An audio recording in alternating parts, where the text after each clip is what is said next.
مجھے مدثر صاحب کی بات یاد آئی کہ یہ اندھیرے بھی ہماری اپنی بصارت کی کمزوری کی وجہ سے ہم پر حاوی ہیں، ورنہ یہ لیزر اور نائٹ ویژن ڈیوائس یہ بھی تو اسی انسانی ذہن کی ایجادات ہیں، اور ان دونوں میں استعمال ہونے والے لینز بھی تو انسانی آنکھ کے قرینے کی ساخت اور نقل پر بنائے جاتے ہیں۔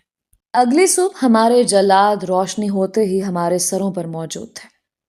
مجھے اور مدثر صاحب کو اسی میدان میں پہنچا دیا گیا جہاں کل سکندر نے مجھے دھمکی دی تھی۔ سکندر اپنے خونخوار شکاری کتوں کے ساتھ وہیں موجود تھا۔ اس نے ایک اچٹتی سی نگاہ ہم پر ڈالی اور اپنے محافظوں سے پوچھا، کچھ بتایا نہیں ابھی تک ان دونوں نے؟ محافظ خاص نے نفی میں سر ہلایا، نہ سائیں۔ سکندر نے کتوں کی زنجیر ڈھیلی کر دی۔ کتے چھوڑ دو ان دونوں پر۔ کتے ہمیں دیکھ کر غرائے اور ہم پر جست لگانے کے لیے تیار ہو گئے۔ مدثر صاحب نے اپنی آنکھیں بند کر لی۔ سکندر کے اشارے پر کتے زور سے غرائے اور ہم پر لپکنے کے لیے تیار ہو گئے۔ اب ہماری شاہ رگ اور ان کے خونخوار جبڑوں کے درمیان صرف ایک جست کا فاصلہ تھا۔ مدثر صاحب دھیرے سے بڑبڑائے، کلمہ پڑھ لو عبداللہ، ہمارا اس دنیا کا سفر بس یہیں تک کا تھا۔ میں نے آخری مرتبہ سکندر کے چہرے کی طرف دیکھا، جہاں اس کی آنکھوں میں مجھے قضا تیرتی نظر آئی۔ دافدن باہر کچھ ہلچل ہوئی اور کسی محافظ نے دور سے اطلاع دی، سائیں کے مہمان اس طرف آ رہے ہیں۔ سکندر نے بھی وہیں سے چلا کر کہا، ہاں ہاں آنے دو انہیں، میں نے ہی بلایا ہے، اچھا تماشا رہے گا ان کے لیے بھی۔ اسی لمحے ایک ولیز جیپ دھول اڑاتی احاطے کے اندر داخل ہوئی۔ ریت کے طوفان میں کچھ دیر کے لیے سب اوجھل ہو گیا۔ میری نظر سب سے اگلے شکاری بلٹیریل کتے کی خونخوار سرخ نظروں پر جمی ہوئی تھی۔ اس سے پہلے بھی ایک ایسے ہی صحرا میں چند ایسے ہی کتوں سے پالا پڑ چکا تھا، جن کا زہر مہینوں میری شریانوں میں خون کے ساتھ مل کر دوڑتا رہا، اور میں نے جنون اور دیوانگی کے جانے کتنے دریا سر کیے تھے۔ لیکن اس وقت میرے ہاتھ کھلے اور میرے ساتھ میرا ایک ساتھی کالا بھی تھا، مگر آج میں تن تنہا یہاں کھڑا کسی ظالم کا اسیر تھا، جو ہمارے تڑپ تڑپ کر مرنے اور ہماری زبان سے بخشش اور معافی کی دعائیں سننے کے انتظار میں یہ تماشا سجائے بیٹھا ہنس رہا تھا۔ سکندر کی توجہ ذرا دیر کے لیے اپنے آنے والے مہمانوں کی طرف منتقل ہوئی، اور تبھی کوئی حیرت سے چلایا، ارے مولانا، تم یہاں کھڑے ہو اور ہم تمہارے انتظار میں وہاں 3 دن سے بیٹھے ہیں، کہاں رہ گئے تھے عبداللہ؟ سکندر کے ساتھ ساتھ میں نے اور مدثر صاحب نے بھی چونک کر آنے والے 2 افراد کی طرف دیکھا۔ وہ ظہیر اور سارنگا تھے۔ ظہیر تیزی سے میری طرف لپکا اور مجھ سے لپٹ گیا۔ عبداللہ میرے یار، کتنا یاد کیا ہے میں نے تمہیں ان 6 مہینوں میں، تمہیں بتا نہیں سکتا۔ سکندر بھی ابھی تک حیرت کے سمندر میں غرق تھا۔ تم اسے جانتے ہو؟ ہاں ہاں، یہی تو وہ میرا دوست ہے عبداللہ، جس کا ذکر میں نے تم سے کیا تھا۔ ہماری ملاقات تمہارے علاقے میں طے تھی۔ میں نے سوچا تھا کہ بارڈر پار کرنے سے پہلے میں ایک بار اپنے دوستوں سے یہیں ملوں گا۔ پھر ظہیر کو جیسے اچانک خیال آیا، مگر تم یہاں سکندر کی حویلی میں کیا کر رہے ہو اس وقت؟ میں یہاں بھی ایک قیدی ہوں میرے دوست، جسے ایک بار پھر سزائے موت سنا دی گئی ہے۔ ظہیر کو جیسے اپنے کانوں پر یقین نہیں آیا، اور وہ تڑپ کر سکندر کی طرف پلٹا۔ کیا؟ یہ میں کیا سن رہا ہوں سکندر؟ سکندر ابھی تک گو مگو کی کیفیت میں تھا۔ مجھے کچھ سمجھ نہیں آ رہا ظہیر بھائی، یہ بندہ تو یہاں کے مزار میں ایک جوگی کا بھیس بدلے بیٹھا ہوا تھا۔ مجھے شک ہے رات اسی نے اپنے ساتھیوں کے ساتھ مل کر میرے گودام جلائے ہیں۔ ظہیر نے اپنا سر پیٹ لیا۔ اوہ میرے خدا، اگر مجھے یہاں آنے میں چند لمحے کی دیر ہو جاتی تو نہ جانے کیا ہو جاتا۔ یہ میرا دوست عبداللہ ہے اور اس نے کوئی بھیس نہیں بدلا۔ یہ میرے ساتھ جیل توڑنے سے پہلے بھی ایسا ہی تھا، اور جیل سے بھاگ نکلنے کے بعد ہم سب نے یہیں ملنے کا منصوبہ بنایا تھا۔ سکندر پر جیسے حیرت کے نئے پہاڑ ٹوٹ رہے تھے۔ کیا؟ تو کیا یہ بھی ان سزائے موت کے قیدیوں میں شامل تھا؟ بھائی واہ، تم تو بڑے چھپے رستم نکلے یار۔ سکندر تو جیداروں کا یار ہے، مگر پھر تم یہ حلیہ بنائے کیوں پھر رہے ہو؟ اور فقیروں کے ساتھ اس درگاہ میں کیوں پڑے ہوئے ہو یوں در بدر؟ مجھے ذرا سا اشارہ تو کرتے کہ تم ظہیر کے ساتھیوں میں سے ہو، میں خاص مہمان خانہ تمہارے لیے حاضر کر دیتا۔ اور تم نے تو مجھے میرے جگری یار کے سامنے شرمندہ کروا دیا۔ اب ساری عمر بھی جرمانہ بھروں تو کم ہوگا۔ ظہیر کے بڑے احسان ہیں مجھ پر۔ مدثر صاحب حیرت سے منہ کھولے یہ سارا ماجرا دیکھ رہے تھے۔ سارنگا بھی پریشان سا کھڑا تھا۔ سکندر نے فوراً اپنا مہمان خانہ کھلوانے کا حکم صادر کیا۔ اچھا چلو اب اندر چل کر بیٹھتے ہیں۔ اب ظہیر کی طرح تم بھی میرے خاص مہمان ہو۔ جب تک چاہے اس حویلی میں رہو۔ تمہاری خدمت میں کوئی کسر نہیں چھوڑی جائے گی عبداللہ۔ میں نے قدم بڑھانے سے پہلے سکندر سے درخواست کی۔ تم نے مدثر صاحب کو بھی بلا وجہ شک میں قید کر رکھا ہے۔ میری درخواست ہے کہ انہیں بھی رہا کر دیا جائے۔ ان کی طبیعت بھی کچھ ٹھیک نہیں ہے، لہٰذا ڈاکٹر اور ضروری دواؤں اور خوراک کا بھی جلد از جلد انتظام کیا جائے، ورنہ میں بھی ان کے ساتھ ہی اسی قید خانے میں رہنا پسند کروں گا۔ میری بات سن کر ظہیر نے زوردار کہکا لگایا۔ دیکھا تم نے سکندر، ایسا ہی ہے میرا یہ یار۔ اب یہ اپنے ساتھی کو لیے بغیر یہاں سے نہیں جائے گا۔ بولو کیا بولتے ہو اب؟ سکندر نے بھی مسکرا کر ہتھیار ڈال دیے۔ چلو تمہاری خاطر یہ بھی صحیح۔ ویسے مجھے حیرت ہے، 24 گھنٹے میں ہی تم دونوں کے درمیان اتنا مضبوط رشتہ بھی جڑ گیا کہ تم تمام عمر کی قید برداشت کرنے کو تیار ہو گئے۔ رشتوں کی مضبوطی یا کمزوری کا تعلق وقت کی کمی یا زیادتی سے نہیں ہوتا، یہ تو دل سے دل کا دھاگا جڑنے کی بات ہے۔ کبھی پل بھر میں جڑ جاتا ہے اور کبھی تمام عمر ساتھ رہنے کے بعد بھی ٹوٹا رہتا ہے۔ ویسے بھی یہ بات ظہیر بہتر جانتا ہے کہ قید اور زندان خانے کے رشتے بڑے مضبوط ہوتے ہیں۔ سکندر نے مزید کوئی بحث نہیں کی اور ہم کچھ ہی دیر بعد اس کے پرتعیش مہمان خانے میں قیمتی آرام دہ صوفوں پر بیٹھے ہوئے تھے۔ وقت کب کیا کروٹ لے لے یہ کوئی نہیں جانتا۔ مدثر صاحب کو میں نے آرام کرنے کے لیے مہمان خانے کی خوابگاہ کے دروازے پر چھوڑا تو انہوں نے پل بھر کے لیے میرا ہاتھ پکڑ لیا۔ میں نے زندگی میں بہت کم رشتے کمائے ہیں۔ تمام عمر پہلے ماں باپ اور پھر بعد میں بیوی بچوں کی تمام ذمہ داریوں سے مبرہ اور لاتعلق ہو کر میں ان ویرانوں میں اپنا سکون ڈھونڈتا رہا، مگر آج سے پہلے کبھی یہ طے نہیں کر پایا کہ اس سودے میں مجھے گھاٹا زیادہ ہوا یا منافع، مگر آج اس سوال کا جواب بھی مل گیا ہے مجھے۔ میرا ہر خسارہ پورا کر دیا ہے تمہاری دوستی کے اس ایک رشتے نے۔ کتنی عجیب بات ہے کہ 48 گھنٹے قبل میں تمہیں جانتا بھی نہیں تھا، مگر اب ایسا لگتا ہے جیسے 48 صدیوں کا ساتھ ہے میرا اور تمہارا۔ وہ جذباتی ہونے لگے۔ میں نے مسکرا کر انہیں تسلی دی۔ آپ تو ہم سب سے کہیں زیادہ ذہن کی سلطنت کے بارے میں جانتے ہیں۔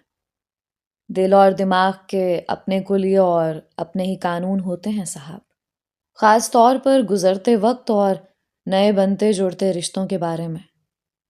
بس یوں سمجھ لیجئے کہ ہم نے 48 صدیاں ہی ساتھ گزاری ہیں، جو 48 گھنٹوں میں ہم پر بیت گئیں۔ ہر آنے والا لمحہ اپنے لیے گزرتے وقت کا پیمانہ خود طے کرتا ہے۔ ایک گھڑی ہمارے دل کے اندر بھی تو نصب ہوتی ہے جو ہمارے جذبوں کی مدت کا تعین کرتی ہے۔ آپ اطمینان سے سو جائیں، شام کو ہماری ملاقات ہوگی۔ میں مدثر صاحب کا ہاتھ تھپ تھپا کر آگے بڑھ گیا۔ مہمان خانے کے ڈرائنگ روم میں ظہیر، سارنگا اور سکندر جانے کس بات پر کہکے لگا رہے تھے۔ سارنگا کی نظر مجھ پر پڑی۔ لو بھائی ظہیر، آ گیا تمہارا جگری یار عبداللہ۔ سکندر نے بھی غور سے میری طرف دیکھا۔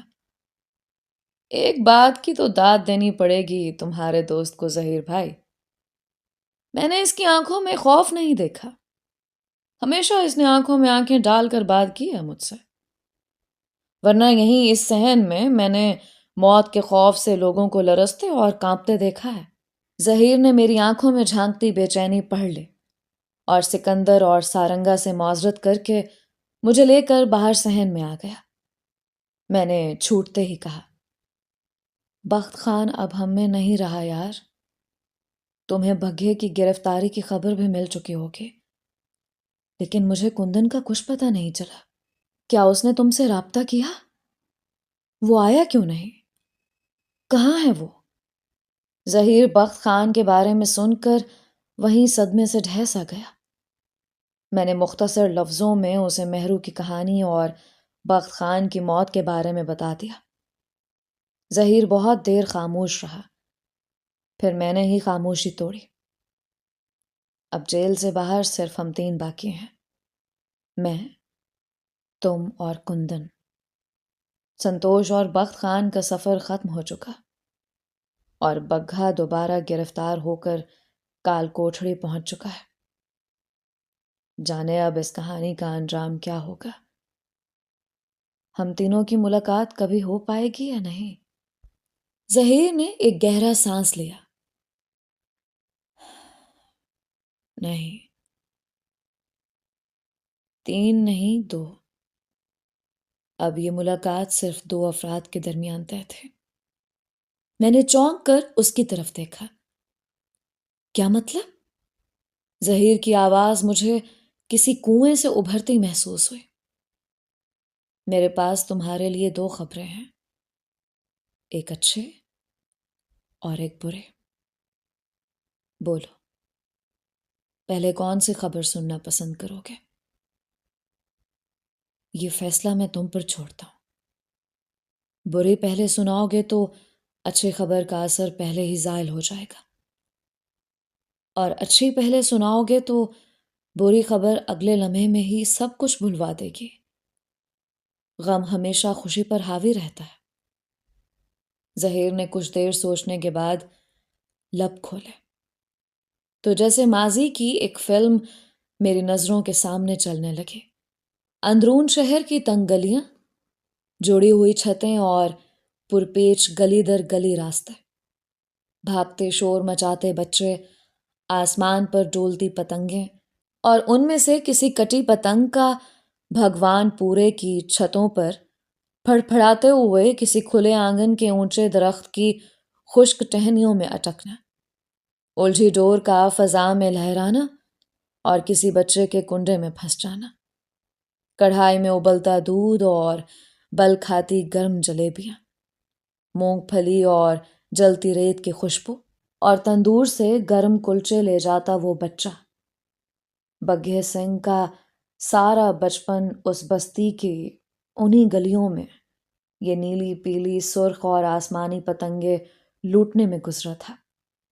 پتنگ بازی ہی اس کا واحد جنون تھا، اور کیوں نہ ہوتا؟ بچپن سے وہ باپ کے ساتھ اس کی چھوٹی سی پتنگوں کی دکان پر ہی تو بیٹھتا آیا تھا۔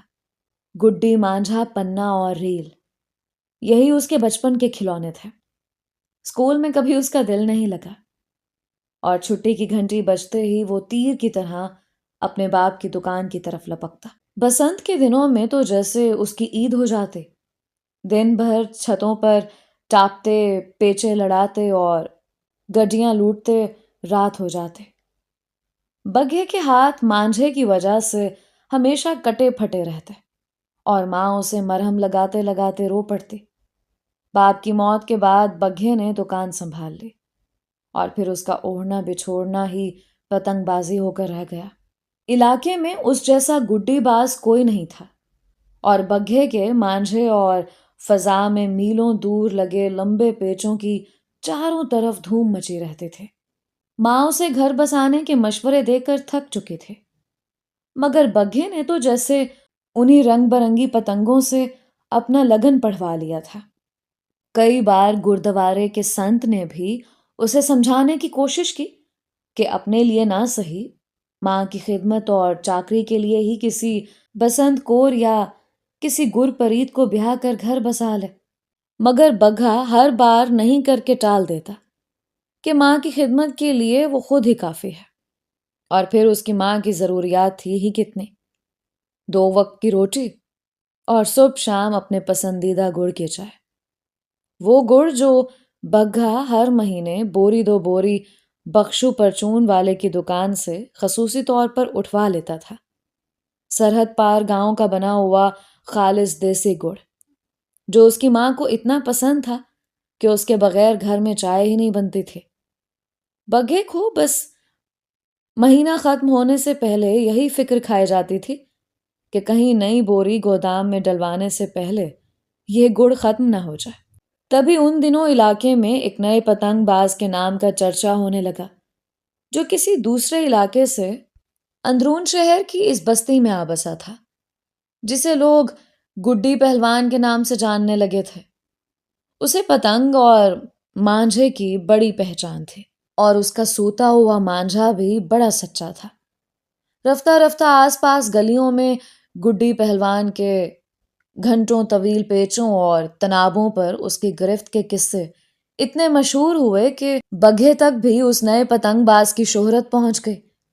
مگر ایک کچھار میں 2 شیر اور ایک میان میں 2 تلواریں بھلا کب سمائی ہیں؟ بگھے نے گڈی پہلوان کو پیچا لڑانے کا چیلنج دے دیا، اور ہر گلی محلے میں تانگے پر بیٹھے ڈھول والے نے چیخ چیخ کر منادی کرا دی کہ آنے والی جمعرات بستی کے 2 بڑے پتنگ بازوں میں سے کوئی ایک ہی پتنگ بازی کا سلطان بن کر اپنی چھت سے اترے گا۔ مقابلے کی تیاریاں شروع ہو گئیں، اور دن رات دونوں طرف کے کارکن مانجھا سوتنے، شیشہ کوٹنے، رنگ ابالنے اور پنے اور پھرکیاں لپیٹنے میں مصروف دکھائی دینے لگے۔ دونوں طرف کے ڈھولی سر شام ہی ڈھول پیٹ پیٹ کر اپنے اپنے کھلاڑی کا جی بڑھانے پہنچ جاتے، اور پورا ہفتہ محلے میں حلوہ پوری، حلیم اور زردے کی دیگیں بانٹی جاتی رہیں۔ بگھے اور گڈی پہلوان نے جی کھول کر خرچہ کیا، اور آخر کار مقابلے کا دن آن پہنچا۔ اس روز آسمان پر اور کسی گڈی باز کی گڈی کو ہوا میں غوطے مارنے کی اجازت نہیں تھی، اور ظہر کے بعد بگھے اور گڈو پہلوان کی پہلی پتنگ نے اڑان بھری تو ڈھول، سیٹیوں اور تالیوں کی آواز نے آسمان سر پر اٹھا لیا۔ مقابلہ 3 پیچوں کا تھا۔ پہلا پیچا 2 گھنٹے بعد بگھے نے 7 پنے اور پھرکیاں ختم ہونے کے بعد جیت لیا۔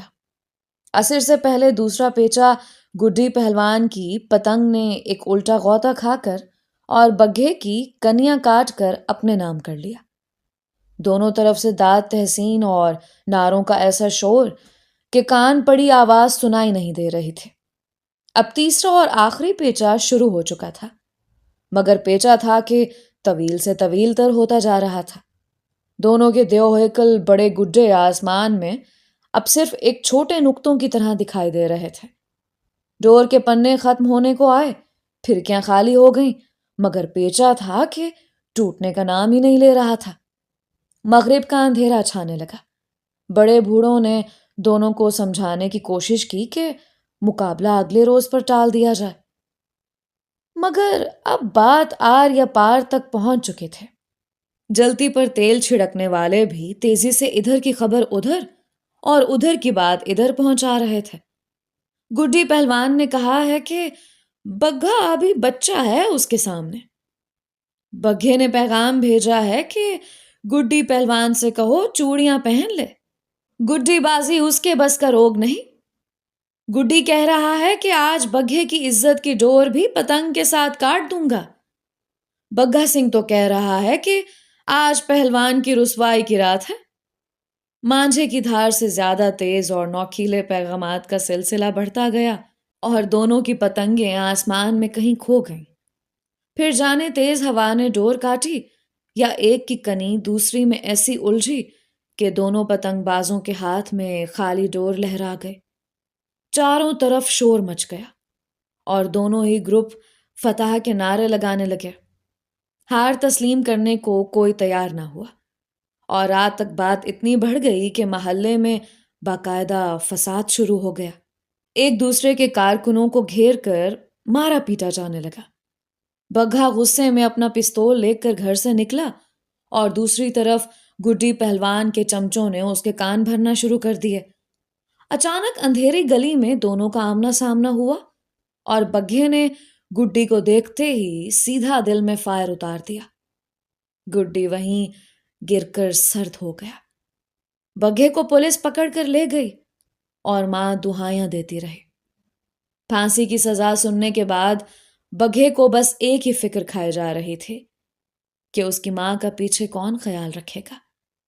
باقی معاملات تو شاید بگھے کے جگری دوست اور محلے دار مل جل کر سنبھال ہی لیں، پر اس کی لاڈلی ماں کے لیے اس کا پسندیدہ گڑ کون ہفتوں کی محنت کے بعد چن کر لایا کرے گا؟ بگھے کا بس چلتا تو وہ اڑ کر ماں کے پاس پہنچ جاتا اور اس کی چائے کے لیے تمام عمر کا گڑ ایک بار ہی ذخیرہ کروا دیتا۔ تبھی جیل میں بگھے کی ملاقات ظہیر سے ہوئی اور فرار کا منصوبہ کامیاب ہو گیا۔ بگھا پہلے 2-3 ہفتے کسی دوسرے علاقے میں دوست کے گھر چھپا رہا، مگر پھر دل کے ہاتھوں تنگ ہو کر اس نے ظہیر کی ہدایات کو نظر انداز کر دیا اور اپنے گھر کی گلی میں پہنچ گیا۔ مگر پولیس وہاں پہلے سے گھات لگائے بیٹھی تھی اور بگھا ماں کے پاس پہنچنے سے پہلے ہی پولیس کی گرفت میں آ گیا، جسے پھر سے سینٹرل جیل پہنچا دیا گیا، جہاں اس کی پھانسی کی تاریخ بھی آ پہنچے۔ بگھا ساری رات روتا رہا۔ علل صبح اسے پھانسی گھاٹ لے جانے کا حکم سنایا گیا۔ اس کی ماں بھی پچھلی کئی راتوں سے تڑپ رہی تھی اور گزشتہ 3 دن سے تو وہ باہر جیل کی دیوار سے ہی لگی گریہ زاری کرتے رہے، مگر اس کی یہاں کون سنتا۔ گڈی بادشاہ کے آگے پیچھے کوئی تھا نہیں جس کے پیروں پر گر کر وہ اپنے بیٹے کے لیے معافی مانگ لاتے۔ پھانسی گھاٹ پر بگھے سے اس کی آخری خواہش پوچھی گئی تو اس نے سرکار سے درخواست کی کہ اس کی لاش اس کی بوڑھی ماں کے سامنے نہ لائی جائے، ورنہ وہ بھی وہیں دم چھوڑ دے گی۔ بگھے کے سر پر کالا کپڑا ڈال کر اس کے گلے میں پھندا ڈال دیا گیا۔ جلاد نے تختہ کھینچنے کے لیے لیور پر ہاتھ رکھا اور اجازت طلب نظروں سے مجسٹریٹ کی طرف دیکھا۔ مجسٹریٹ نے گھڑی کی سوئیوں پر نظر ڈالی اور سر ہلا دیا۔ بگھے کی زبان سے سرگوشی بلند ہوئی، واہے گرو جی دی خالصہ، واہے گرو جی دی فتح۔